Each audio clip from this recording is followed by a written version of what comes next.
Exciting times, especially as we've got new beer in supermarket. But not only that, we've got Polly's in the supermarket. Yep, this is one of the two new Polly's beers in Morrisons supermarket. This is Satin pattern. It is a double dry hop pale ale, 5.5%. But what's it going to be like? Is it going to be as good as the usual Polly's that we get from the bottle shops? Keep on watching to find out.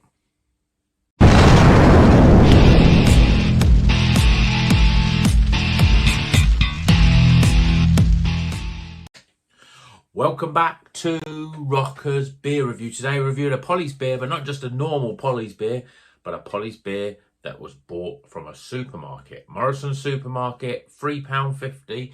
This is a pale ale. They've also got an IPA in there, what I think is going to be the same price. I haven't actually got hold of it yet because I only had this one, but I will try, see if I can get another one so that it won't be that long till I review it, hopefully. But this is a double dry hop pale ale, 5.5%. So that sort of sweet spot. Polly's make really good pale ales, double dry hop pale ales. I think some of their best sort of beer. I think that's their sort of style. We've obviously got a funky cover, like you'd expect from Polly's, but their logo sort of is a bit different. Usually we just get and you can see from up here, the big sort of Polly sort of logo, and you don't get the words Polly's on there. But obviously for brand recognition and everything, for people in the supermarkets that probably never heard of Polly's before, we've got Polly's Brew Co. actually written on there as part of the logo. And in terms of the hops in here, it's a standard sort of in terms of the rest of the can. So like Polly's with the big Polly's at the side there, and the names of the hops on there. So we've got Columbus, Eldorado, Mosaic and Simcoe, a sort of a quadruple selection of hops that we don't usually see all four of them together. So it's an interesting one. I don't think there's any sort of, we're not cutting the corners by just sticking a sort of Citra Pale Ale or something like that. 4 different hops. So let's crack this open, stick it in a glass, and I've got a Polly's glass, and you see there, they've actually got on their glass, they've got that sort of logo. Stick it in the glass and see whether it's any good. The key thing is, I'm sure it's going to be good, because Polly's make good beer, but will it be as good as a normal Polly's, or will there be a sort of dip because it's obviously a supermarket beer? I mean, for me, this is Polly's opportunity to really sort of shine. This isn't the first time they've been in the supermarkets. We had a Marks and Spencer's Moon something, not Moonraker, but something like that, Moon Chaser or something like that, or pale ale. That wasn't bad, but it was quite I think it was 4%, quite a low ABV, not as flavoursome as normal. And Polly's also did a sort of have done a collaboration before, so but not pure. 2 new Polly's, and this is their sort of big break for them to get some real sort of national recognition. And certainly beer in a glass, it looks as you'd expect from a Polly's beer. Lovely, thick, yellowy colour. We got literally a finger of head there. So far, double dry hop pale ale looks the business. So let's see whether it's got that aroma that the Polly's is almost famous. It's very famous for. Yeah, lots of sort of tropical and citrus notes. Nothing sort of jumping out. There's a little bit of sort of grassy sort of earthiness in there as well. Quite complex. Difficult to really sort of pick out individual sort of aromas though. But it just smells fruity and fresh and, well, let's tuck in. Cheers, everyone.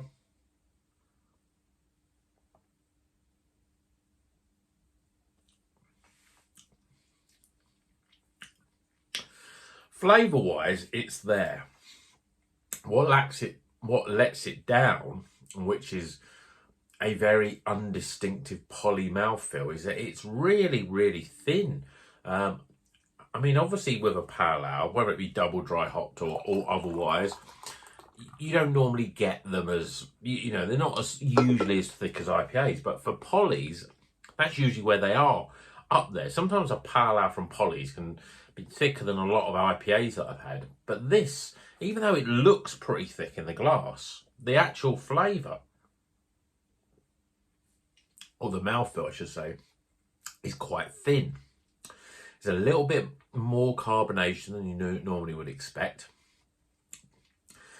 It's thin and it's quite light, but the flavours are there. But they're a little muddled. I don't know whether it's just because they're 4 different hops all trying to vie for a sort of like attention in terms of flavour, but it's a really difficult one to sort of analyse.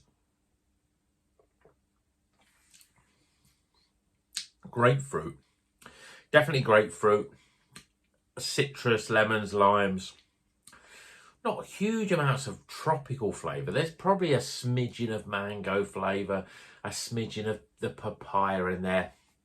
There's also something, I think the grapefruit flavour is there, but I'm almost getting a bit of pink grapefruit, that little bit of sweetness, that sort of flavour that you get with Talus hop. There is no Talus hop in this, but I always find Columbus is one that you don't really see that often, really. Columbus, I think it's just, I always think it's a bit more, it's going to be a bit more sort of, a bit more old school, a little bit more grassy, a little bit more piney. But for me, grapefruit is a big flavour, but it's let down. It is let down in terms of polys. I mean, you look at the polys I've had here. Pale ales, I mean, that Dynamics Pale ales, that Major Melter Pale ale, well, they were cracking Pale ales. What other ones have we had that have been Pale ales recently? I mean, obviously Floret Pale ale is their sort of core beer, but there's a plenty of Pale ales and IPAs there, and I really like their Pale ales. But this for me is a little bit supermarket in its Pale ale-esque in terms of it's quite thin and light.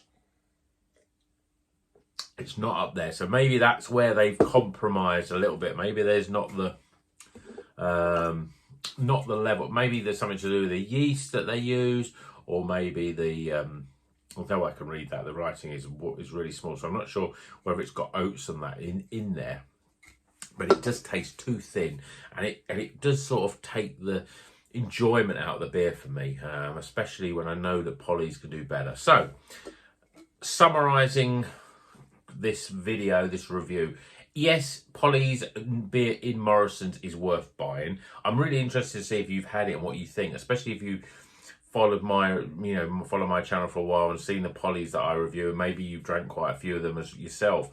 How does this compare? I don't think it's, for a double dry hop pale ale, it's too thin compared to Polly's other beers. I think they've compromised it. It's a little bit, I hate using the word, watery a little bit watery than I'd expect from a double dry hop pale ale. Yes, the flavour's there. It's a grassy grapefruit, pink grapefruit, bit of sort of orange in there as well, citrus fruits, a little bit of tropicalness, but that sort of almost that sharp grapefruit flavour is quite sort of dominant. And again, it's an interesting sort of flavour, but it's a great looking can, and I'm sure that a lot of people will buy these. But I'm interested to see whether how it stacks up. You may have seen the review I did for the other new supermarket, the Salt and the Fierce, I think it is, which is the Mountain IPA. That is a lot better than this, I've got to admit, and the same price point. That was from Sainsbury's, this from Morrisons. So I think it'll be interesting to see what the IPA is like, whether it's more like Polly's IPAs. But a little bit disappointed with this, just because I have such high expectations of Polly. So sorry, Polly's, if you're watching this, I love your beers. You know I'm your #1 fan. But for me, yes, the can is there, the flavours are there, but it's just too thin for me and a little watery. So, hope you've enjoyed this video. Obviously, the scores will be coming up just in a little while, so keep tuned for those. But until the next one, let me know if you've been drinking any of these new supermarket beers, any ones that are really sticking out for you. I said that the Salt Mountain IPA, I think that was a very good beer. I would definitely be drinking that again. This one, I'm not sure on, but will be interesting to see what the IPA is like. So, until the next one, you know what you're going to do. Keep on rocking.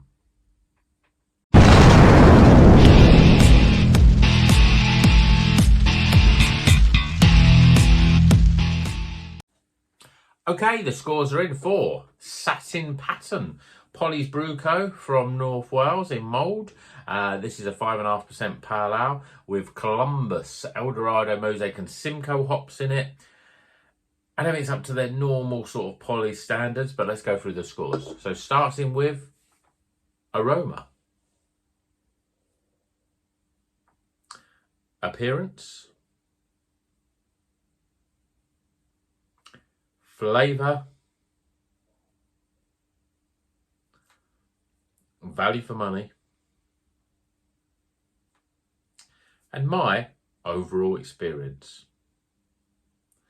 That gives a not bad, but low in terms of Polly's usual sort of scoring. A total score of... Let's rock!